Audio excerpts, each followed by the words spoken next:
The Love Song of J. Alfred Prufrock by T.S. Eliot. Let us go then, you and I, when the evening is spread out against the sky like a patient etherized upon a table.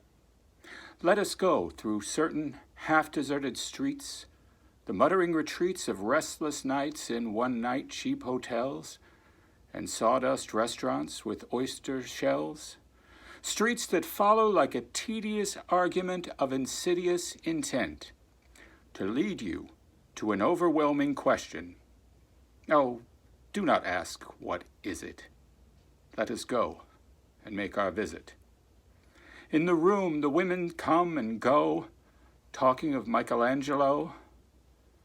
The yellow fog that rubs its back upon the window panes, the yellow smoke that rubs its muzzle on the window panes, licked its tongue into the corners of the evening, lingered upon the pools that stand in drains, let fall upon its back the soot that falls from chimneys, slipped by the terrace, made a sudden leap, and seeing that it was a soft October night, curled once about the house and fell asleep. And indeed, there will be time for the yellow smoke that slides along the street, rubbing its back upon the window panes. There will be time. There will be time to prepare a face to meet the faces that you meet. There will be time to murder and create, and time for all the works and days of hands that lift and drop a question on your plate. Time for you and time for me, and time yet for 100 indecisions, and for 100 visions and revisions before the taking of a toast and tea. In the room the women come and go, talking of Michelangelo. And indeed, there will be time to wonder, do I dare? Do I dare? Time to turn back and descend the stair with a bald spot in the middle of my hair. They will say, how his hair is growing thin. My morning coat, my collar mounting firmly to the chin, my necktie rich and modest, but asserted by a simple pin. They will say, but how his arms and legs are thin. Do I dare disturb the universe? In a minute there is time for decisions and revisions which a minute will reverse. For I have known them all already, known them all, have known the evenings, mornings, afternoons. I have measured out my life with coffee spoons.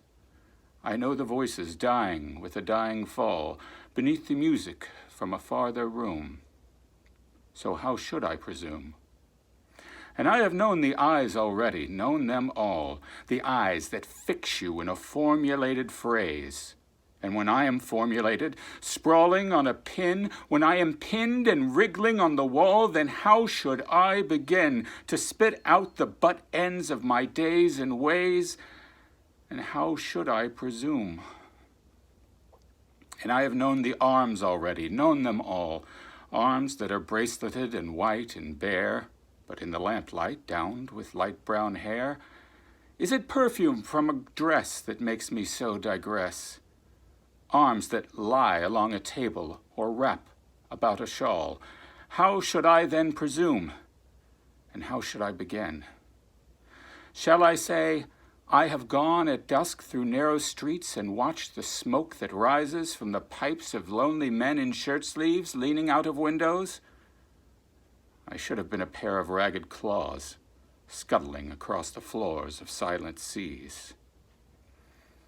And the afternoon, the evening sleeps so peacefully, smoothed by long fingers asleep, tired, or it malingers, stretched out on the floor here beside you and me. Should I, after tea and cakes and ices, have the strength to force the moment to its crisis? But though I have wept and fasted, wept and prayed, though I have seen my head, grown slightly bald, brought in upon a platter, I am no prophet, and here's no great matter. I have seen the moment of my greatness flicker, and I have seen the eternal footman hold my coat and snicker. And in short, I was afraid. And would it have been worth it after all?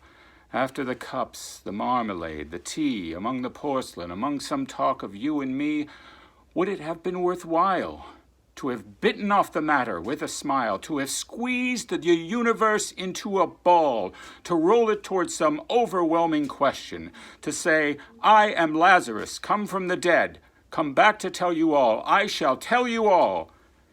If one, settling a pillow by her head, should say, that is not what I meant at all. That is not it at all. And would it have been worth it after all? Would it have been worthwhile after the sunsets and the dooryards and the sprinkled streets, after the novels, after the teacups, after the skirts that trail along the floor? And this, and so much more. It is impossible to say just what I mean. But as if a magic lantern threw the nerves in patterns on a screen, would it have been worthwhile if one, settling a pillow or throwing off a shawl, and turning toward the window should say, that is not it at all. That is not what I meant at all. No, I am not Prince Hamlet, nor was meant to be. Am an attendant lord, one that will do to swell a progress, start a scene or two, advise the prince, no doubt an easy tool, deferential, glad to be of use, politic, cautious, and meticulous, full of high sentence, but a bit obtuse. At times, indeed, almost ridiculous. Almost at times, the fool. I grow old. I grow old. I shall wear the bottoms of my trousers rolled. Shall I part my hair behind? Do I dare to eat a peach? I shall wear white flannel trousers and walk upon the beach. I have heard the mermaids singing, each to each. I do not think that they will sing to me. I have seen them riding seaward on the waves, combing the white hair of the waves blown back when the wind blows the water white and black. We have lingered in the chambers of the sea, by sea-girls wreathed with seaweed red and brown, till human voices wake us, and we drowned.